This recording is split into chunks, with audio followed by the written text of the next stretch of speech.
हरिहत सिद्ध सूरी उपाध्याय साधु सर्व अर्थ के प्रकाशी मांगलिक उपकारी है। तिनको स्वरूप जान रागते वही जो भक्ति काय को नवाए स्तुति को ऊंचाई है। धन्य धन्य तिन ही ते काज सब आज भाए कर जोड़े बारे बारे वंदना हमारी है। मंगल कल्याण सुख ऐसो हम चाहते हैं। ओ मेरी ऐसी दशा जैसी तुम धारी है। ओ मेरी ऐसी दशा जैसी तुम धारी है। ओ मेरी ऐसी दशा जैसी तुम धारी है। क्षत्रिय चूड़ामणि नामक इस ग्रंथ के आधार से कल तक हम यहाँ लोक अनुप्रेक्षा की चर्चा कर चुके हैं और आज बोधि दुर्लभ संबंधी बहुत मार्मिक प्रकरण हमें प्रारंभ करना है। चिंतन है, विचार है ज्ञानियों का। देखो भाई, जब तक किसी चीज़ को हम दुर्लभ नहीं जानते हैं तब तक उसकी सुरक्षा या उसे प्राप्त करने का भाव नहीं आता, प्रयत्न ही नहीं करता। हमें कम से कम इस बात का भाव वासन होना चाहिए कि जो चीज़ हमें मिल गई है वो दुर्लभ है और जो चीज़ ज्ञानियों को मिल गई है और हमें अब तक प्राप्त नहीं हो पाई है उसे प्राप्त करना दुर्लभ है, वो महादुर्लभ है। ये विचार कर रहे हैं यहाँ राज्य पद मिल गया, शादियाँ हो गई, राजा बन गए, अब सुविधाओं में साधनों में क्या कमी रह गई। फिर भी कुछ ऐसा है क्या जो प्राप्त नहीं हुआ हो? फिर भी कुछ ऐसा है क्या जिसे प्राप्त करना दुर्लभ दिखाई देता हो? ये खड़े खड़े विचार कर रहे हैं। इनका विचार और चिंतन कहाँ से बदला प्रारंभ हुआ था आपको ध्यान है? बंदर है ना, वो जब वनमाली ने उससे वो छीन लिया था कटहल का फल, तो वहाँ से इनको वैराग्य भाव जागृत हुआ और देखते देखते अनित्य आचरण आदि भावनाओं का चिंतन करने लगे। अनित्य माने क्षणभंगुर, आचरण माने कोई सहारा देने वाला नहीं है, संसार माने उसमें सुख नहीं है, एकत्व पर से एकत्वपना तोड़ने की बात, अन्यत्व उनसे भिन्नता की बात, अशुचि उन पर पदार्थों की मलिनता की बात, ये सब हो गई बाहरी भावनाएं वैराग्य प्रेरक। फिर कुछ अंतर की तरफ बढ़ने लगे, अंतरंग में बढ़ने लगे, तो कहा तेरी मलिनता तो आश्रव भाव है, तो आश्रव भावना लिखी। फिर उनको रोकने का उपाय तो संवर है, संवर भावना लिखी। फिर बैठे पूरब चोर निर्जरा भावना की बात कही। फिर निर्जरा भावना का चिंतन करते हुए लोक के शिखर पर जाकर के विराजमान होने की भावना, और फिर कहा कि ये भावना तो भाली है लेकिन दुर्लभ बहुत है, बोधि दुर्लभ। और इसके पश्चात फिर जो चर्चा होगी वो चर्चा होगी धर्म। देखिए 74 नंबर का ये श्लोक है, 744 नंबर पेज पर, 544 नंबर पेज पर 74 नंबर का श्लोक, बोधि दुर्लभ भावना अनुप्रेक्षा। भव्यत्वं कर्म भूजन्म मानुष्यं स्वंग वैश्यताम् दुर्लभं ते क्रमादात्मन् समवायस्तु किं पुनः। ओह, क्या कह रहे हैं भाई साहब। हे आत्मन, तेरा भव्यपना होना, भव्यपना होना और कर्म भूमि में जन्म लेना, मनुष्य पर्याय का पाना, सुंदर शरीर और अच्छे कुल में उत्पन्न होना, ये सब बातें क्रम से उत्तर उत्तर दुर्लभ है। और इन सब का एक जगह मिलने पर तो बात ही क्या कहें। लो, इनमें क्या कमी दिखाई देती है? बोलो जैन साहब, इनमें क्या कमी है जो हमारे पास में नहीं है? भव्यपना। ये भव्य होना साधारण बात नहीं है। हम भव्य, भव्य माने भव्य शब्द प्रयोग किया जाता है जो मोक्ष जाने योग्य हो, उन्हें कहते हैं भव्य। जो कभी न कभी मोक्ष जाएंगे वे भव्य कहलाते हैं, जो कभी मोक्ष नहीं जाएंगे वे अभव्य कहलाते हैं। यद्यपि किसी व्यक्ति के बारे में अभव्य पने का उल्लेख नहीं किया जा सकता, किसी के वर्तमान आचरण को, प्रवृत्ति को, लाइफ स्टाइल, जीवन को देखकर उसे अभव्य नहीं कहा जा सकता, किंतु तत्व रुचि संपन्न देखकर उसे भव्य जरूर कहा जा सकता है। ये लक्षण है, लक्षण है। माने कोई व्यक्ति बहुत पापी है, बहुत अपराधी है, बहुत खोटे कार्य किए, धर्म जिसको रंच मात्र भी सुहाता नहीं है, तो भी हम उसे अभव्य नहीं कह सकते साहब। क्या पता कब परिणाम बदल जाए, क्या पता कब उसकी होनहार अच्छी हो जाए। आप देखिए ऐसे ऐसे पाप करने वाले, इतिहास उठा करके देखो, शास्त्र उठा करके देखो, आपको पता लगेगा बहुत खोटे से खोटे काम करने वाले, जैसे अंजन चोर जैसे, चारुदत्त जैसे विषयों में लीन रहने वाले, ऐसे ऐसे घोर पापी जीव जिनके चर्चाएं पढ़ने सुनने से भी हमारा दिल दहलता हो, घबराता हो। आप देखिए मारीची जैसे विरोध करने वाले, समूह शरण के बाहर निकल करके खड़े हो गए, अरे मत सुनना, क्या सिखाएंगे वो बूढ़े बाबा, पुराने जमाने की बातें, मैं सिखाता हूं तुम्हारे को नए जमाने का नया धर्म। आखिर दादा और पोते में जनरेशन गैप, जितना जनरेशन गैप तो वहां भी था ना। मारीची पोता था ना उनका, तो इसका मतलब उस मारीची की तुलना में उसके दादा बूढ़े हो गए होंगे ना। बूढ़े तो नहीं कह सकते, उम्र में अधिक थे। किसने कहा, मतलब आखिर एज के हिसाब से, एज तो एज ही है, उम्र तो है ही। 83 तो खत्म हो ही गई थी। आखिर 84 की बात थी ना, 83 खत्म होने के बाद उन्होंने दीक्षा ली, और दीक्षा लेने के बाद 1000 वर्ष तक तपस्चरण किया ऋषभदेव स्वामी ने, और तपस्चरण के बाद उन्हें केवल ज्ञान की प्राप्ति हुई। फिर केवल ज्ञान हो जाने के बाद में फिर उनका उपदेश चलता रहा, और उस उपदेश के दौरान बीच में किसी बात को सुनकर मारीची के मन में कुछ बात आई और निकल गया बाहर। दरवाजे पे खड़ा होकर के क्या कहता है, अरे यार अंदर मत जाओ, मैं सिखाता हूं तुम्हें धर्म क्या है। अंदर क्या करोगे जाकर के, वो क्या सुनाएंगे तुम्हारे को, बैलगाड़ी के जमाने की बातें।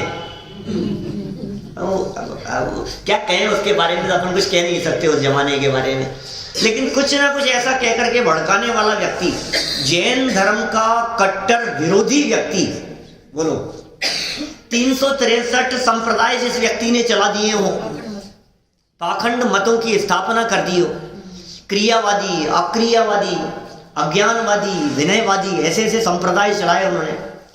180 क्रियावादियों के संप्रदाय जो आज तक चल रहे हैं, 180 संप्रदाय उसी जमाने में चला दिए, अलग अलग बातें और उसके द्वारा प्रचारित बातें। 180 संप्रदाय, मत मतांतर 180, 180 जो क्रियावादियों के हैं।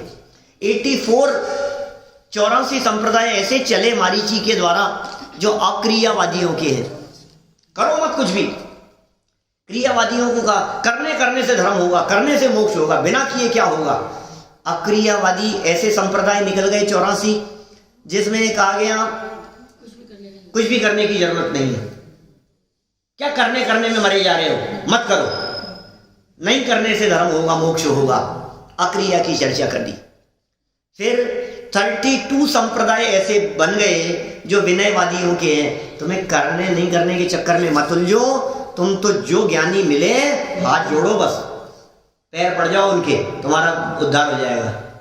विनयवादी, विनय से विनय करो बस, सबकी विनय करो बस, ये विनयवादियों के संप्रदाय 32 संप्रदाय। और 67 संप्रदाय ऐसे खड़े हो गए जो अज्ञानवादियों के थे। अज्ञानी अच्छा है भाई साहब, अज्ञानी भला है। हमने जब ये अज्ञानवादियों के संप्रदाय के संदर्भ में पढ़ा था यूनिवर्सिटी में, तो ऐसी ऐसी बातें बतलाते थे कि नहीं पढ़ने से अच्छा रहता है,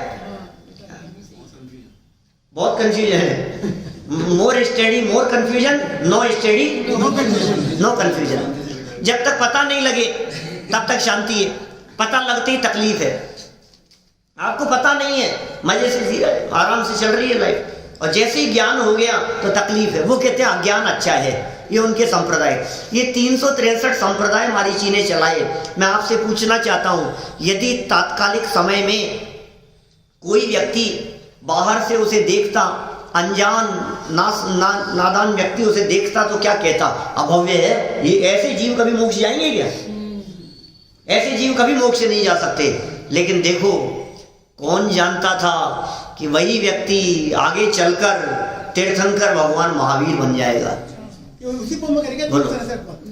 एक ही भाव में, उसी के चलाए हुए, उसी भाव में, उसी के चलाई हुई बातें, एक एक बात जो कही ना, उस एक एक बात को पकड़ करके एक एक संप्रदाय खड़ा हो गया। जो बातें प्रचारित की ना, उनके शिष्यों में जितनी भी उसकी उम्र रही होगी, उनमें 363 अकेले उसके चलाए हुए हैं। उसी भाव में ब्राह्मण मत की स्थापना भरत जी के द्वारा की गई है, भरत चक्रवर्ती के द्वारा। खैर, देख करके ऐसा लगता है कि अभव्य होगा, लेकिन भाई अभव्य नहीं कहा जा सकता। तो भव्य, कि हाँ भव्य जरूर कह सकते हैं हम। कि कैसे? कि हमारे चरणानुयुग के ग्रंथ पद्मनंदी पंचमी शतिका में बहुत सुंदर भावपूर्ण शब्द कह दिए कि भाई तुम अपने आप को कभी अभव्य मत समझना, तुम अपने आप को कभी अपात्र मत समझना, क्योंकि ये बात सुनने के लिए तुम यहाँ आए हो, तुम निश्चित ही भव्य हो, तुम पात्र जीव हो, तुम अल्पकाल में मोक्ष जाने वाले हो, तुम भगवान महावीर स्वामी के बगल में जाकर के बैठने वाले हो, तुम्हारा सिंहासन वहां होगा, लोक के शिखर पर जाकर के विराजमान हो जाओगे, तुम सिद्धों की श्रेणी में तुम्हारा नाम आएगा, उस जगह पर तुम जाकर के विराजमान होंगे, अनंत काल तक सुख का उपभोग करोगे, अनंत अतीन्द्रिय आनंद के झरने तुम्हारे बहेंगे। ये स्थिति होगी। क्यों? कि लक्षण दिख रहे हैं, पूत के पग पालने में दिख जाते हैं। शंका नहीं करनी चाहिए, शंका नहीं करनी चाहिए, इसमें शंका की गुंजाइश नहीं है। ये बातें उन्हीं को पसंद आती है जिनकी भली होनार होती है। बड़े भाग्य से हमको मिला जिन धर्म। अब इतना ही नहीं, फिर आगे कह रहे हैं, बड़े भाग्य से हमको मिले जिन वचन। जिन धर्म तो मिल गया था, जैन कुल में पैदा हो गए थे, जिन वचन भी तो मिल गए। और फिर इसके साथ साथ में क्या लगाना? नारे कहाँ हमारी कहानी, हम तो ये कह रहे हैं बड़े भाग्य से हमारे को बन गया हमारा मन इन बातों को सुनने का। जिन धर्म भी मिल जाए, जिन वचन भी मिल जाए, लेकिन जिन वचनों को सुनने की रुचि ना मिले तो क्या होगा?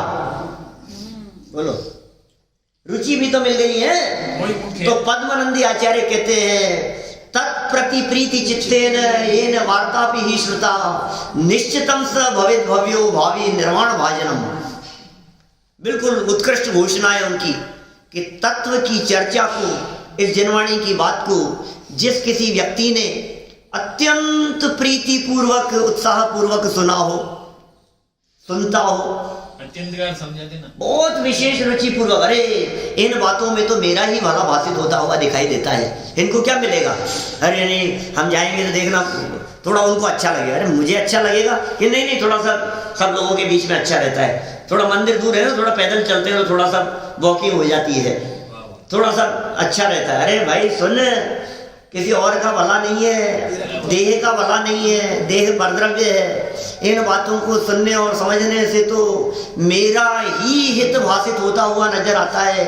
इस विचार पूर्वक, अत्यंत भाव पूर्वक जो इन वचनों को सुनता हो, समझने का प्रयास करता हूँ, अंतरंग में उतारने की चेष्टा करता हूँ, तो पद्मनंदी आचार्य कहते हैं, तत्प्रति प्रीति चित्तेन, प्रीति चित्त से, एन वार्तापि, इस वार्ता को भी श्रुता, सुनाओ, अत्यंत प्रीति पूर्वक, जिसने जनवाणी की इन चर्चाओं को प्रीति पूर्वक सुनाओ, निश्चितम, निश्चितम स माने वह, भवेत भव्यो, भव्य होता है, वो भव्य है, शंका ही नहीं है बिल्कुल भी, वो भव्य है।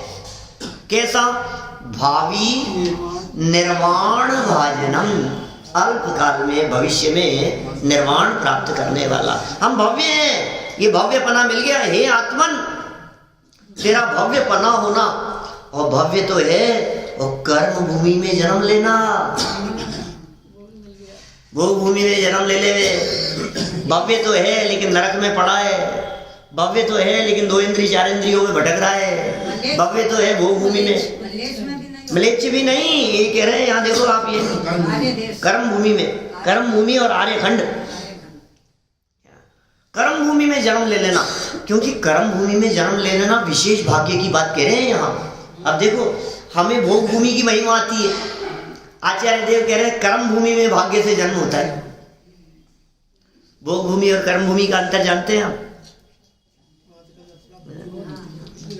3 लोग की चर्चा करते समय, मध्य लोग की चर्चा करते समय कर्म भूमि भोग भूमि की चर्चा करते हैं। अवेलेबल है मेरा प्रवचन इस पर भी, वीडियो सहित। तो कर्म भूमि माने जहाँ कर्म करना पड़े, भोग भूमि माने जहाँ कर्म न करना पड़े, भोगों की प्रधानता हो, हर चीज जहाँ रेडीमेड मिलती हो, हर चीज जहाँ तैयार मिलती हो, उसका नाम है भोग भूमि। कल्प वृक्षों से यहाँ की व्यवस्था होती हो, यहाँ नहीं है, लेकिन इसी स्थान पर बदीचंद जी के मंदिर में कल्प वृक्ष बने हुए हैं। दीवार इधर बैठो ना, तो राइट साइड में वहां कल्प वृक्ष बने हुए हैं, हर चीज मिल जाती है, धन वैभव संपदा, खाने पीने की चीजें, बर्तन, गहने जेवर, अंदर बने हैं, अंदर भी है। बुढ़ापा भी नहीं आता उनको, बुढ़ापा नहीं आता। अभी देखो आप, भोग भूमि कितनी सुंदर है, जो चीजें चाहो आपको, कल्प वृक्ष खड़े, जो मांगो सो मांग लो, और मांगोगे तो मिल जाएगा। आयु भी लंबी होती है, आयु भी लंबी होती है, लेकिन उन कल्प वृक्षों से मिल जाने के संदर्भ में बुधरदास जी 12 भावना में कहेंगे, धन कन कंचन राज सुख नहीं, और इसके आगे जांचे सुरतरु दे सुख चिंतत चिंता रैन, बिन जांचे बिन चिंतये धर्म धर्म, वो धर्म भावना में कहेंगे। बात आगे करूंगा, अभी नहीं, है ना। अभी तो कल्प वृक्ष भी मिल गए तो कह रहे हैं अभागा है, अनंत बार तुझे कल्प वृक्ष मिल गए, अनंत बार तुझे भोग सामग्री मिल गई, लेकिन कर्म भूमि में जन्म लेना, अरे साहब बहुत मेहनत करनी पड़ती है साहब, कमाना आसान थोड़ी ना, कमाना खाना बनाना संभालना ये सब आसान काम नहीं है भाई। भाग्यशालियों को कर्म भूमि नसीब होती है, ये कह रहे हैं। भव्यपना हो गया, इधर किस बात कर रहा है, वहाँ भी सुख है, यहाँ भी मेहनत करनी पड़, यहाँ मेहनत करनी पड़ रही है, वहाँ शांति से मिल रहा है। ये सुनो, वो जो अतीन्द्रिय आनंद है ना, वो जो उत्कृष्ट जाति का सुख है, वो कर्म भूमि के मनुष्यों को मिल सकता है, वो भोग भूमि वालों को नहीं मिल सकता। भोग भूमि वालों को स्वर्ग मिलता है और कर्म भूमि वालों को मुक्ति। इस बात का मोक्ष जाने वाले जीव भोग भूमि से नहीं जा सकते, कर्म भूमि से जा सकते हैं। जिन जीवों को मोक्ष जाना हो या जिन जीवों को विशेष अतीन्द्रिय आनंद प्रकट करना हो, वो कर्म भूमि के जीव ही हो सकते हैं। भोग भूमि के जीव संयम नहीं ले सकते, कर्म भूमि में संयम है। कर्म भूमि में 6वां 7वां गुण स्थान और श्रेणी चढ़ना और मुक्ति की प्राप्ति और केवल ज्ञान, ये सब कर्म भूमि से संभव है, भोग भूमि से नहीं हो सकता। देखो हमें तो क्या क्या मिल गया है, भव्य तो हम है ही। आगे बढ़ो, कर्म भूमि में हमने जन्म ले लिया है, ये भी बहुत अच्छी बात है। फिर आगे मनुष्य पर्याय का पाना, ओ कर्म भूमि में तो 2 इंद्रिय भी हैं, 3 इंद्रिय भी हैं, वो सब नियम से कर्म भूमि में ही होते हैं। आपको मालूम है, चींटी, मक्खी मच्छर, कीड़े मकोड़े, ये सब भोग भूमि में नहीं होते। भोग भूमि में विकलत्रय जीव नहीं होते सब, क्या विकलत्रय जीव नहीं होते भोग भूमि में, वहां सब नियम से पंचेंद्रिय होते हैं, सैनी पंचेंद्रिय होते हैं। एक इंद्रिय तो सर्वत्र है, उनकी तो क्या बात करें। विकलत्रय जीव भोग भूमि में नहीं होते।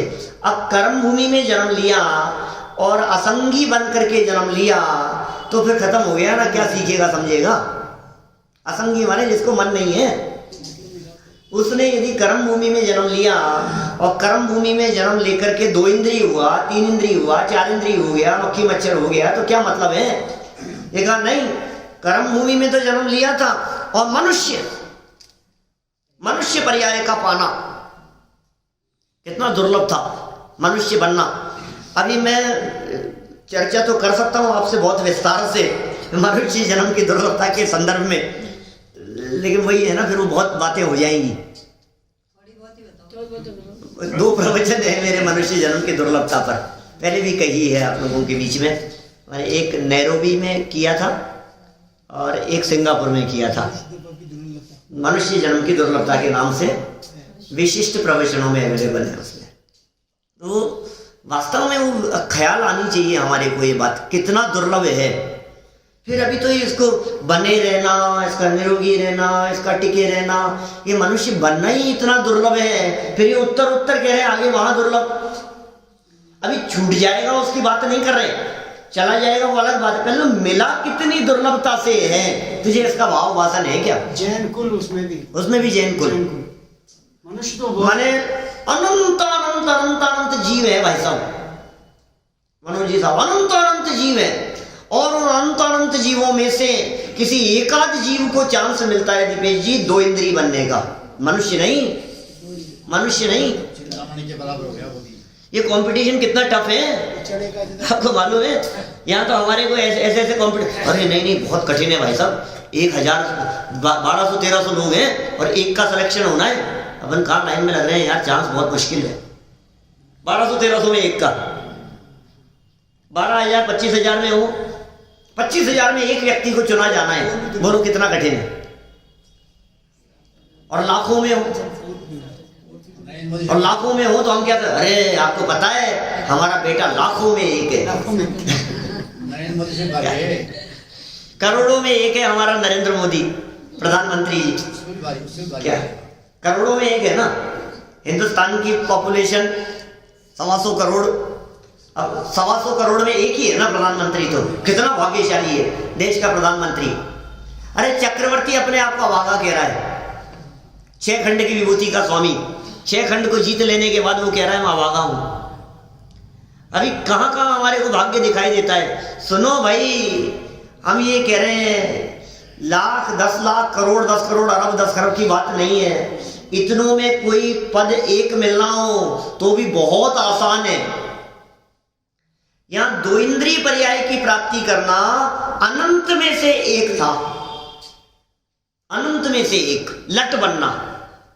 वो जो आपके निकलती है ना, मटर चल रहे हैं आजकल, मटर में निकलती है, और फल सब्जियों में यहाँ जो दिखती है, चावलों में हो गई, ऐसे जो लटें हो जाती है, कुछ ऐसे जीव पड़ जाते हैं। उस 2 इंद्रिय अवस्था का प्राप्त करना अनंत में से एक की किस्मत में होता है। चिंतामणि रत्न कहा है उसको, चिंतामणि रत्न जैसा कहा है उसको। फिर 2 इंद्रिय से 3 इंद्रिय, फिर 3 इंद्रिय से 4 इंद्रिय, फिर 4 इंद्रिय से पंचेंद्रिय। ओहो, उस पंचेंद्रिय में भी त्रियंच नहीं, नारकी नहीं, देव नहीं, देवों में भी मनुष्य, देव छोड़ करके मनुष्य, असंख्यात भाव। अभी तक तो अनंत में एक चल रहा था, अब कह रहे हैं असंख्यात बार ये जीव देव पर्याय की प्राप्ति करे तो एक भाव मनुष्य का मिलता है। असंख्यात बार देव बन जाए तो ये कहेंगे आगे, जब देव की चर्चा करेंगे ना, देवता भी जिस तरसते हैं इसके लिए, आगे मेरे को शब्द दिख रहे हैं कुछ, वहां उस देवताओं की चर्चा करूंगा। अब ये मनुष्य जन्म मिल गया, अब इस मनुष्य जन्म में जैन कुल, बोलो कितना दुर्लभ है ये जैन कुल की प्राप्ति। और फिर अब इसमें भी और आगे बढ़ो, पहले तो जैन कितने दिखते हैं, हिंदुस्तान में कितने मनुष्य हैं, इस दुनिया में कितने मनुष्य और उनमें जैन कितने? गिनती के हैं जैन। अच्छा, इतने अभी रोड पर जाकर के देखो, तुम किसी चौराहे पर चले जाओ, किसी रेलवे स्टेशन पे चले जाओ, आज यदि 1.5 महीने बाद का ट्रेन का टिकट लेना हो ना, पूरी ट्रेन फुल दिखती है, वेटिंग में मिलता है टिकट। ये हालत है 1.5 महीने बाद, 2 महीने बाद, इतनी ट्रेनों की हालत है। हजारों ट्रेनें चल रही है और कोई ट्रेन में टिकट खाली नहीं है, सब फुल है। किसी चौराहे पर चले जाओ आप, भीड़ मची, इतने पब्लिक दिखाई दे रही है। ये सब मनुष्य गति की है ना। अब उन सब मनुष्यों को, कभी कभी मैं रेड लाइट पे खड़ा होता हूँ तो मैं देखता हूँ ये मनुष्य और एक अपन मनुष्य है, कितना फर्क है बोलो। इन्होंने कभी आत्मा शब्द नहीं सुना होगा, इन्होंने कभी भगवान बन सकता हूँ ये बात कभी नसीब में है क्या इनके सुनने को कि मैं भगवान बन सकता हूँ? 90% जैनियों ने नहीं सुनी होगी ये बात। 90% जैनियों ने नहीं सुनी, 99% जैनियों ने नहीं सुनी ये बात भगवान बन कि भाई ये कितना दुर्लभ है ये जीवन।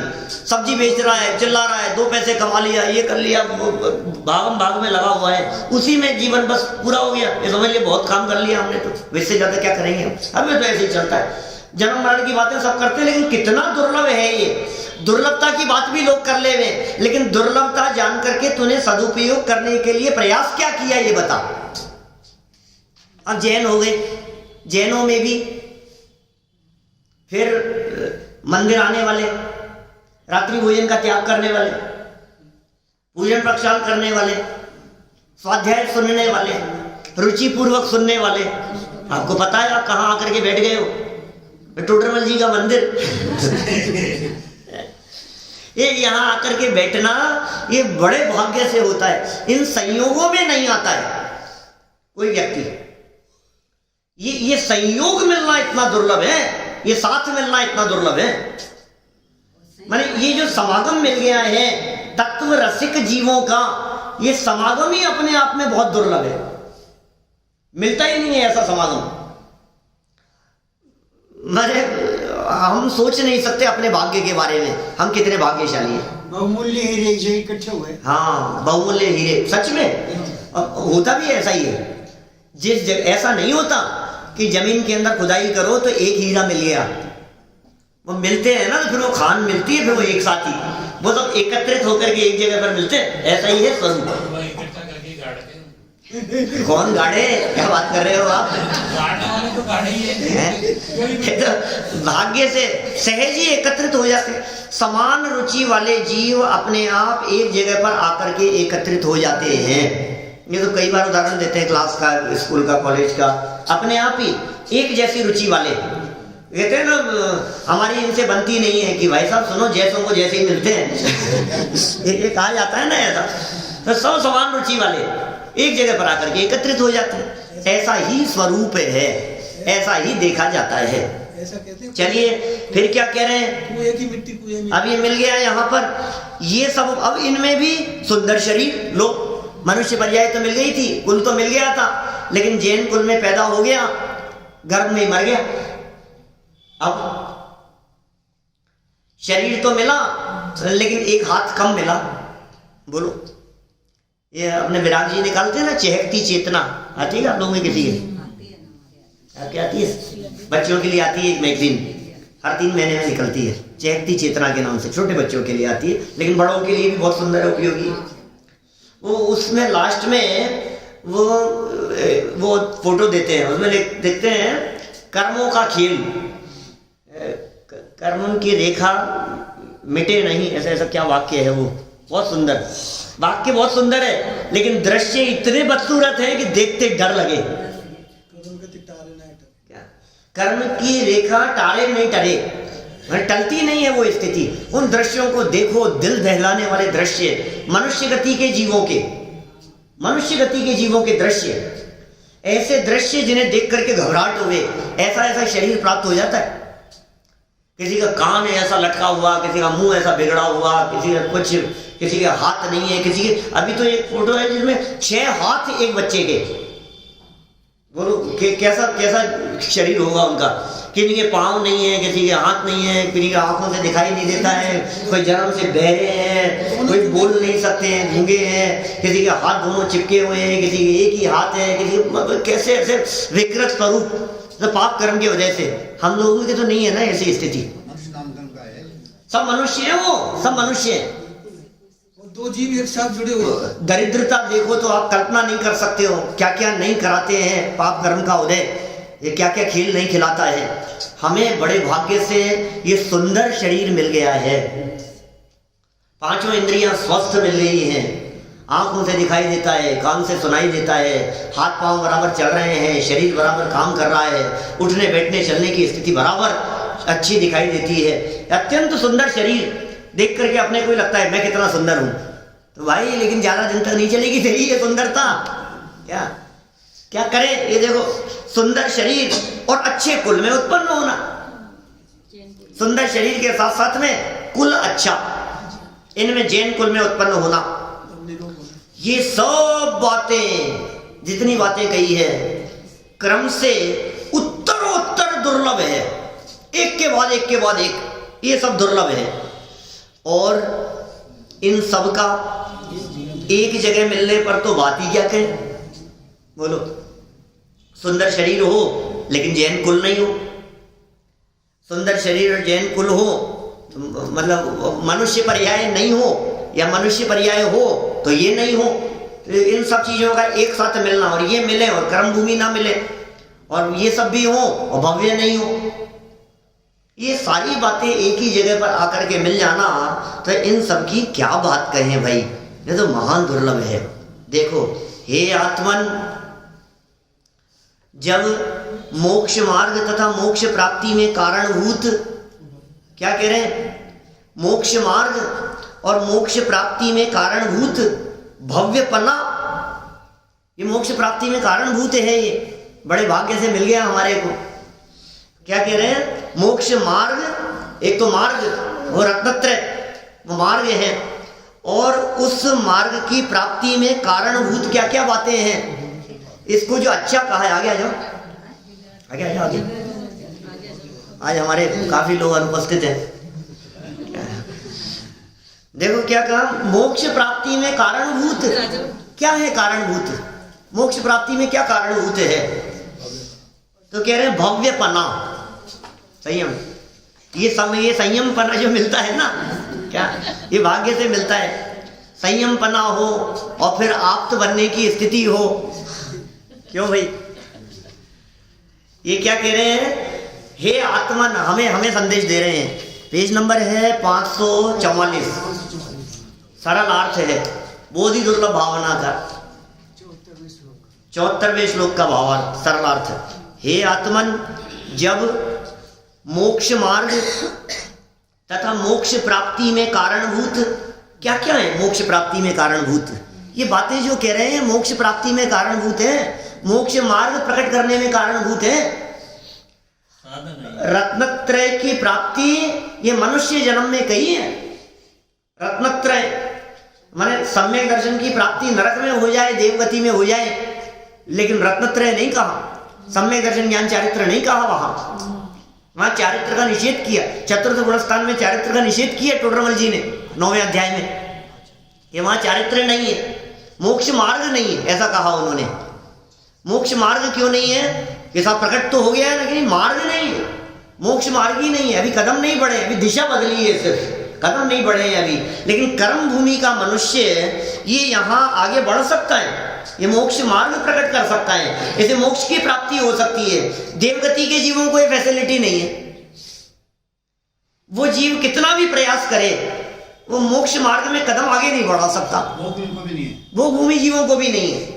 इसलिए पहली बात तो कहीं भव्यपना होना, बिना भव्यपने के तो होगा नहीं। ये तो इन्होंने यहाँ 4 पॉइंट दी, 5 पॉइंट दिए हैं, 11 पॉइंट है प्रथमोपशम सम्यक्त्व के संदर्भ में।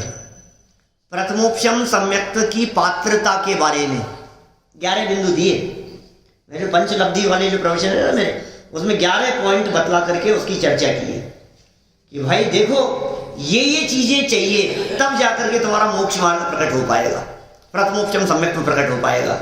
अब ये यहाँ 5 बातें कह रहे हैं, कारण के बिना कार्य नहीं होगा, ये तो कल कह चुके थे, कल बात की थी कारण के बिना कार्य नहीं होगा। ये कह रहे हैं भव्यपना, अब हम भव्य हैं कि नहीं, बोलो भव्य ही हैं हम, कोई शंका की गुंजाइश ही नहीं है इसमें भव्यपने में। भव्य माने होने योग्य, अरहंत भगवान भी भव्य नहीं है, सिद्ध भगवान भी भव्य नहीं है, और हम भव्य हैं। भव्यपना अच्छा होता है कि खराब, तो हो चुके औपशमिक आदि भव्यत्व नाम से जो सूत्र दिया है। फिर कर्म भूमि में जन्म लेना, हमें तो ऐसे लगता है कितनी मेहनत करनी पड़ रही है, कितना काम करना पड़ रहा है, सब बहुत मुश्किल है, लेकिन भाई ये कर्म भूमि में जन्म लेकर के ही जीव मुनि बन सकता है। कर्म भूमि का जीव ही श्रेणी चढ़ सकता है। कर्म भूमि के जीवों में ही संयम होता है। कर्म भूमि के जीवों को ही मुक्ति की प्राप्ति होती है। कर्म भूमि में जन्म ले लिया हमने, फिर कह रहे हैं मनुष्य पर्याय। अब कर्म भूमि में तो त्रियंच भी है, कर्म भूमि में तो हाथी घोड़े कुत्ता बिल्ली भी है। वो हो गया तो मुक्ति थोड़ी ना मिल जाएगी तुझे, मनुष्य भी हो गए। और निरोग शरीर, निरोगी शरीर मिल गया हमारे को, कोई बीमारी तो नहीं है ना मास्टर साहब, सब स्वस्थ है ना, चल रहा है ना सब बराबर। और उत्तम कुल में जन्म, इन पांचों में से क्रम से एक एक की प्राप्ति होना अत्यंत दुर्लभ है। माने भव्य हुआ और कर्म भूमि में जन्म नहीं लिया, कर्म भूमि में जन्म हुआ और मनुष्य नहीं हुआ, मनुष्य हुआ और निरोगी शरीर नहीं मिला, और निरोगी शरीर भी मिला तो उत्तम कुल नहीं मिला। अभी तो यहाँ तक की बात कही है इन्होंने, फिर आगे चल करके जो आगे के श्लोकों में जो बोधि दुर्लभ में चर्चा करने वाले हैं ये, फिर ये और बातें बहुत विस्तार से कहने वाले हैं। देखो आप, एक साथ मिलना सुलभ कैसे होगा, ये विचारणीय बात कह रहे हैं। सारी चीजें एक साथ, टोडरमल जी कह रहे हैं सर्व निमित्त एक साथ आ मिले हैं, ये बहुत भाग्यशालियों का काम है। चलो आगे बढ़ते हैं, थोड़ा चर्चा को बढ़ाएं। 75 नंबर का श्लोक देखिए आगे, बोलिए सब मिल करके।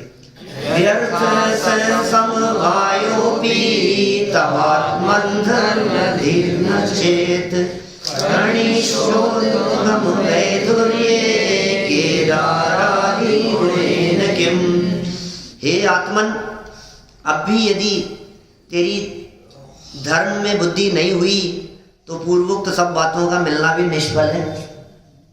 अब बोलो, सारी बातें मिल गई तुम्हारे को, सारी सुविधाएं मिल गई, सब तरह की सुविधाएं थी घर में, लेकिन तुमने उनका उपयोग नहीं किया, तो फिर क्या मतलब उसको मिलने से? बहुत पैसा था लेकिन फिर भी तू भिखारी बन करके भीख मांग रहा है, अब क्या मतलब है तेरे को वो पैसा मिलने से? खूब सामग्री मिल गई और फिर भी भूख से मर जाए, घर में अनाज के ढेर हो, खूब अन्न हो, और मालूम चला कि ये व्यक्ति भूखा मर गया। अब ये ऐसा लगता है ये हुआ कैसे? ये आखिर इसके पीछे कारण क्या है कि शायद ये समझ नहीं पाया कि ये खाने योग्य चीज है, यही कारण रहा ना, इसको समझ में नहीं आया। पानी बहुत था और प्यासा मर गया, पानी के बीच रह करके प्यासा मर गया, पानी में मीन प्यासी मैं सुन आवत हासी, पानी में रहते हुए भी प्यासी, ये ऐसी दशा नहीं दिखाई दे रही है। अब क्या कमी है, मतलब क्या चीज चाहिए आपको? अब कौन सी बात ऐसी है जो आपको सुनना बाकी रह गया है? कौन सी चर्चा ऐसी है जो आपके लिए नई होगी? पिछले वर्षों में आपने ऐसी कौन सी बातें हैं जो नई सुनी है कि नई सुनाओ? नहीं सुनी ऐसा कोई नहीं है कि नहीं कोई नई बात बतलाओ, नई बात ये क्या बतलाए तुम्हारे को? नहीं, कुछ ऐसी बात बतला दो जिससे सम्यक दर्शन हो जाए, कुछ ऐसी बात बतला दो जिससे मोक्ष मार्ग जीवन में प्रकट हो जाए, कि आत्मा को ये तो पता है हमारे को, कोई नई बात बतलाओ। आत्मा को जानना पहचानना, ये कह रहे हैं भाई साहब अत्यंत अत्यंत दुर्लभ। ये सब मिल जाने के बाद तूने अपने आत्मा को नहीं जाना, रुचि भी थी लेकिन उसको जानने का पुरुषार्थ नहीं किया, तत्व समझने का पुरुषार्थ तो किया, जनवाणी समझने का पुरुषार्थ तो किया, विषय समझने का पुरुषार्थ तो किया, ये बात समझ में आ जाए, ये श्लोक समझ में आ जाए, घूमट सार समझ में आ जाए, त्रिलोक सार समझ में आ जाए, कर्मकांड की चर्चाएं समझ में आ जाए।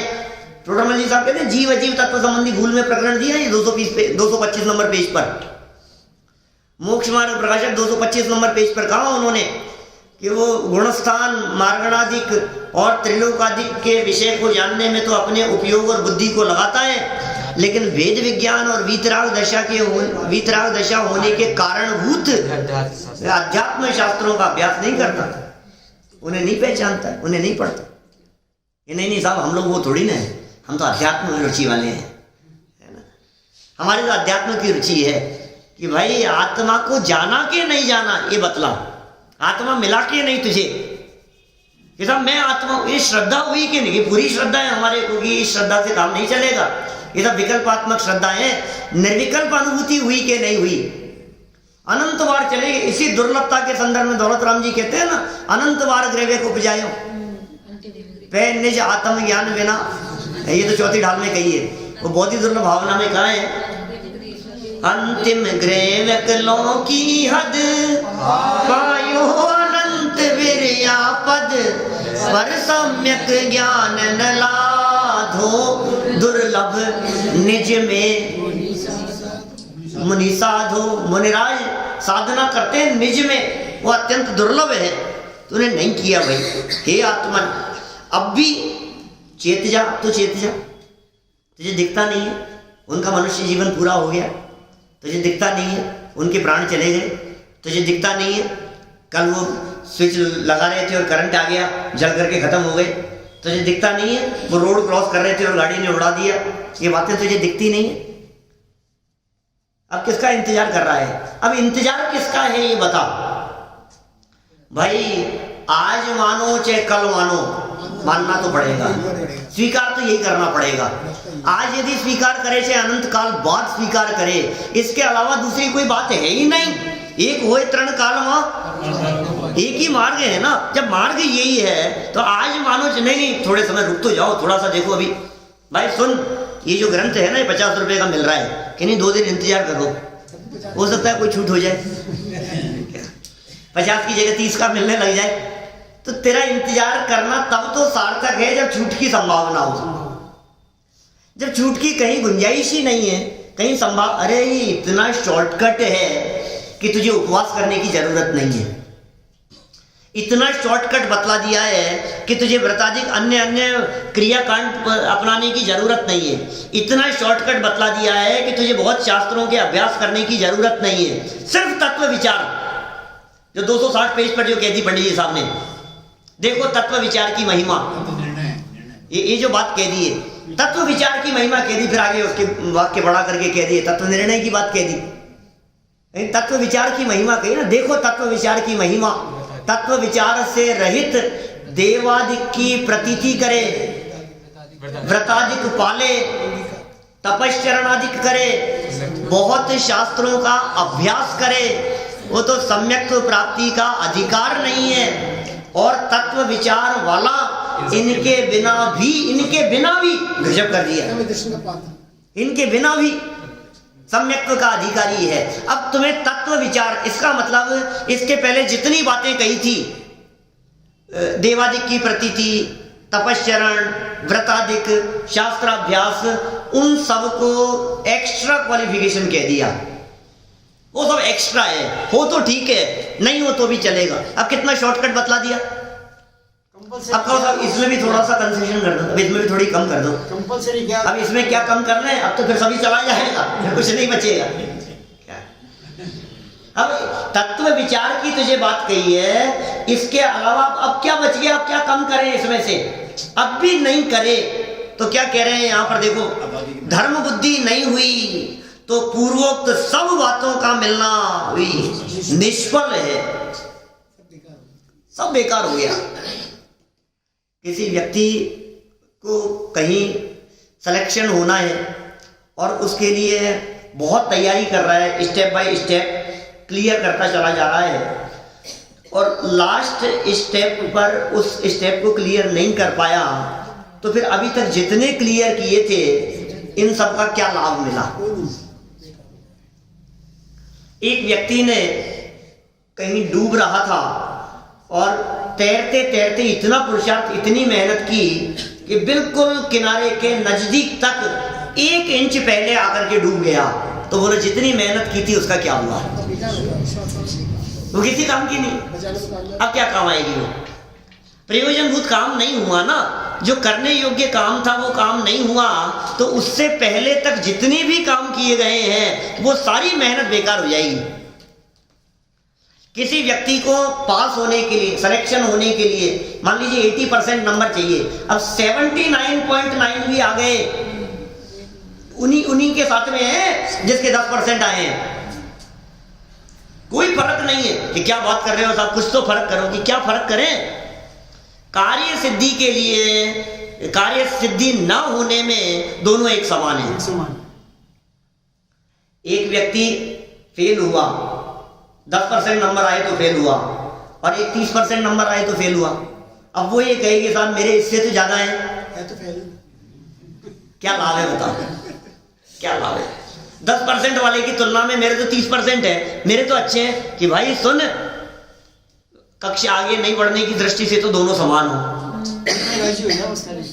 मन में राजी हो ले, उससे कुछ हासिल होने वाला तो नहीं है। अभी हमारी भी यही स्थिति है, यदि सम्यक दर्शन न होवे, वेद विज्ञान आत्मानुभूति न होवे और हम थोड़ा सा स्वाध्याय करके उसमें संतुष्ट हो जावे तो हमारी स्थिति उसी के समान है ना, जैसे वो तो पागल दिखाई दे रहा है हमारे को। तो बढ़ेंगे नहीं भाई, एक हाथ दो सर क्यों मिल जाए। कितने आगे बढ़ गए। मैं कहता हूँ आप लोगों के विदाई समारोह के प्रसंग पर कभी कभी ऐसा कि बहुत आगे निकल गया, बहुत आगे बढ़ गया, लेकिन भाई गुणस्थान बढ़ने को आगे बढ़ना कहते हैं। हम कितना आगे बढ़ गए हैं, बहुत आगे। अरे देखो कहाँ था, हमने तो बचपन से देखा है। आप लोग कह सकते हो ना मेरे लिए, बचपन से देखा है हमने तो, यहाँ देखा था, यहीं बैठते थे, कहाँ से कहाँ चले गए। अरे पता है आपको, उसके पिताजी की जब डेथ हुई थी ना, तो कुछ भी नहीं था उनके पास में, कुछ भी नहीं था। आज देखो करोड़ों में खेल रहा है। अच्छा, कितना आगे निकल गया। हमें पहले ही लगता था ये बहुत आगे जाएगा, कितना आगे जाएगा, किसे आगे जाना कहें हम, दोनों में जड़ों में खेल रहा है। ये काम नहीं हुआ। ये कह रहे हैं पूर्वोक्त सब बातों का मिलना निष्फल है। और नीतिकार क्या कह रहे हैं, कितनी सुंदर नीति कह दी है। निश्चय से अन्न के पौधों में अन्न युक्त बालों के न निकलने पर खेत आदि सामग्रियों के उत्तम होने से क्या प्रयोजन है। वो सब काम हो गया, इतना सा ही नहीं हुआ, बस इतना सा रह गया। बोलो कितने पैसे मिलेंगे उसको, किसान को? अन्न तो पैदा ही नहीं हुआ, अन्न तो पैदा ही नहीं हुआ। नहीं, बाकी तो सारा काम किया ही है ना, आखिर बाकी तो सब चीजें हुई है ना, उगा भी है, सब कुछ हुआ है, मेहनत भी की थी, परिश्रम भी किया था। अब वो जो उग करके तैयार हुआ है, लेकिन क्या अनाज नहीं निकला उसमें, धान्य नहीं निकला, अब उससे क्या लाभ मिलने वाला है? बोले कोई प्रयोजन नहीं है। हे आत्मन, कदाचित भव्यत्वादि दुर्लभ पांचों की एक साथ प्राप्ति भी हो जाए, परंतु यदि तुम्हारी यथार्थ धर्म में रुचि नहीं है तो उन पांचों का एक साथ पाना भी व्यर्थ है।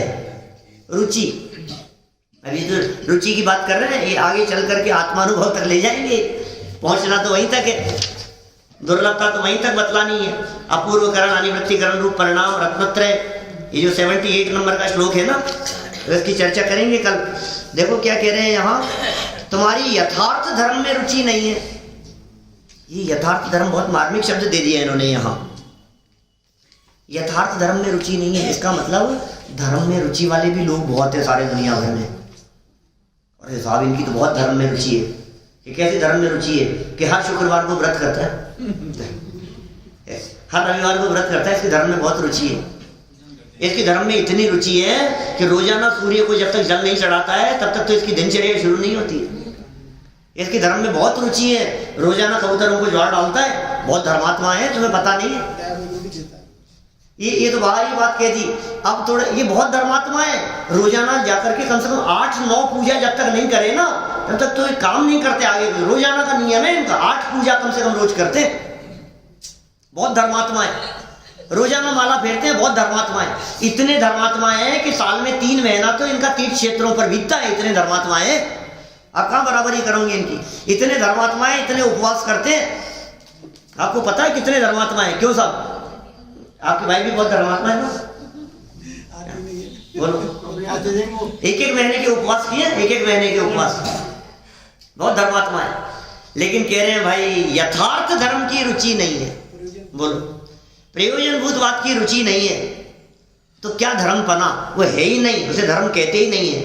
यदि रुचि नहीं है तो पांचों का एक साथ पाना भी व्यर्थ है, बेकार हो गया सब। खूब किया, सब बेकार हो गया।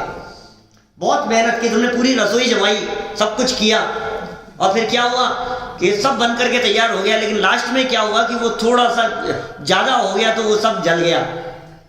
कहते हैं ना उसमें लग गई थोड़ी सी। खीर बहुत अच्छी बनी, अच्छी मेहनत की, लेकिन वो कढ़ाई के लग गई। अब क्या करो बोलो, सब खत्म हो गया। जैसे खेत वगैरह अच्छे भी रहे पर उनमें बीज बोने पर अनाज की उत्पत्ति ना हो तो वो बीज भी बेकार चला गया, तो उसकी उनकी अच्छाई से भी क्या लाभ है, माने सब बेकार होने वाला है। ये नीचे जो उदाहरण दिए हैं, यहाँ जो उदाहरण दिए हैं, ये ऐसे ऐसे उदाहरण दिए हैं जो दिल दहलाने वाले दिखते हैं, ऐसा लगता है प्रेरणा देने वाले दिखते हैं कि अत्यंत भाई तू लग जा, अब तो ये जीवन बीता जा रहा है, सब चीजें मिल गई तुझे लेकिन प्रयोजनभूत काम नहीं हुआ। दादा की वो पंक्तियां है ना, इंद्रियों के भोग एवं भोगने की भावना है सुलभ दुर्लभ नहीं है इन सभी का पावना, है महादुर्लभ आत्मा को जानना पहचानना, है महादुर्लभ आत्मा की साधना आराधना। महान दुर्लभ है, दुर्लभता से मिल गई है, कीमत समझ लेने इसकी और समय व्यर्थ नहीं खोवे, क्योंकि बीता कल नहीं और कल का कोई भरोसा नहीं है। जो काम करने योग्य है वो काम आज ही हमारे को कर लेना चाहिए। हम सभी अपनी दुर्लभता को जानकर प्रयोजनभूत कार्य को शीघ्रातिशीघ्र करें, इसी भावना से बात को यहीं विराम देता हूँ।